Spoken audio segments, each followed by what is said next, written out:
100 ఏళ్ళు నిండిపోయింది అధ్యక్ష, 100 ఏళ్ళు నిండిపోయింది. అంతకుముందు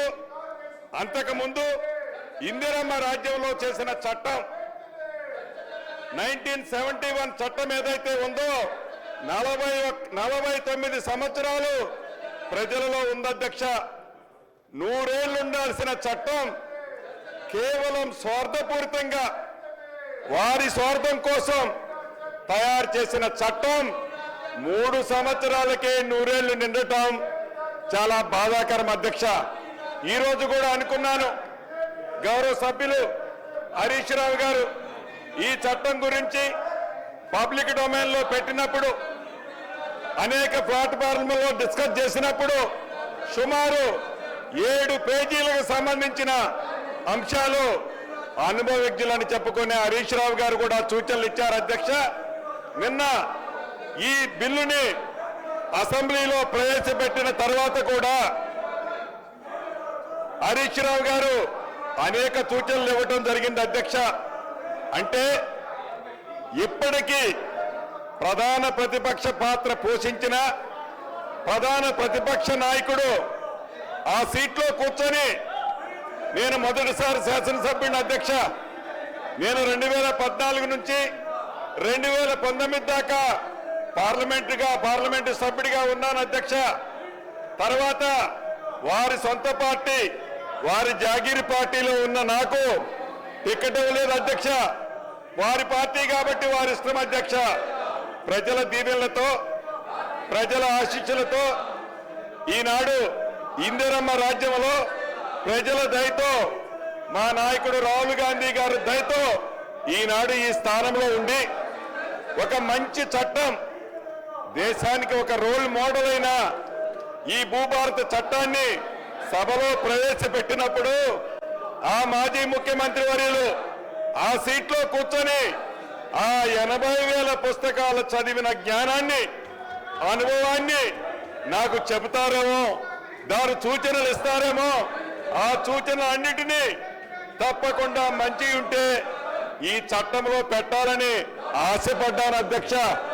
కానీ ఏ కారణం చేత సభకు రావటం లేదో నాకు తెలియదు. నాకు తెలిసి ఈ గడిచిన సంవత్సరంలో బడ్జెట్ ప్రవేశపెట్టేటప్పుడు కొన్ని నిమిషాలు వచ్చిపోయారు అధ్యక్ష సభకి.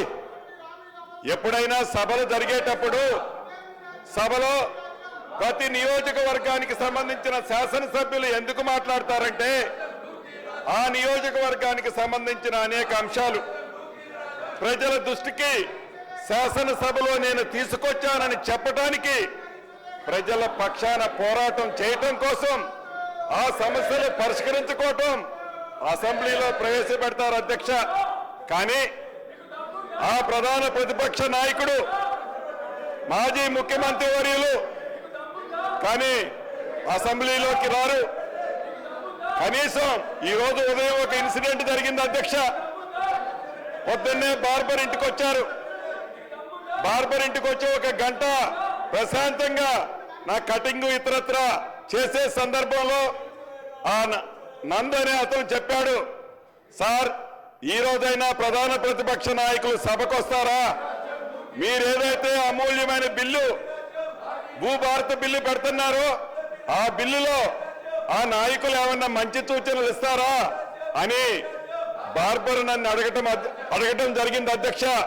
అంటే వారిని అభిమానించే వాళ్ళు 100లోనో 10లోనో 1000లోనో ఈ రాష్ట్రంలో ఉంటారు.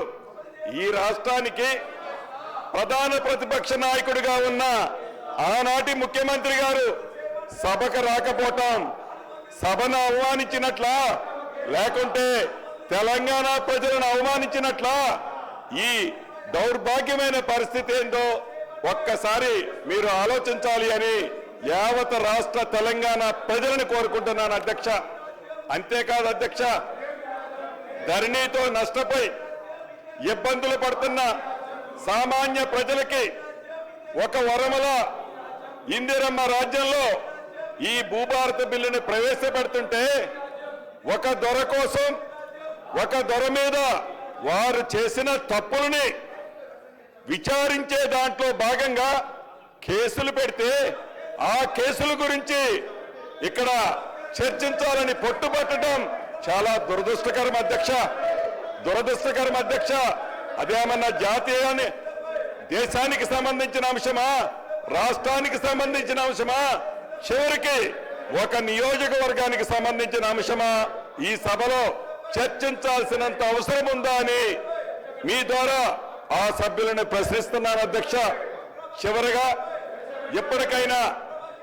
ఇప్పటికైనా ప్రధాన ప్రతిపక్ష నాయకుడు ఎవరైతే ఈ సభకున్నారో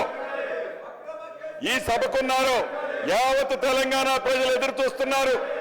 ఈ సభలోకి వస్తారని, ఈ అమూల్యమైన బిల్లు, వెరీ వెరీ ఇంపార్టెంట్ అయిన బిల్లు, ఈ భూభారత బిల్లులో పాలు పంచుకుంటారని, మంచి సూచనలు ఇస్తారని ఎదురు చూశాం.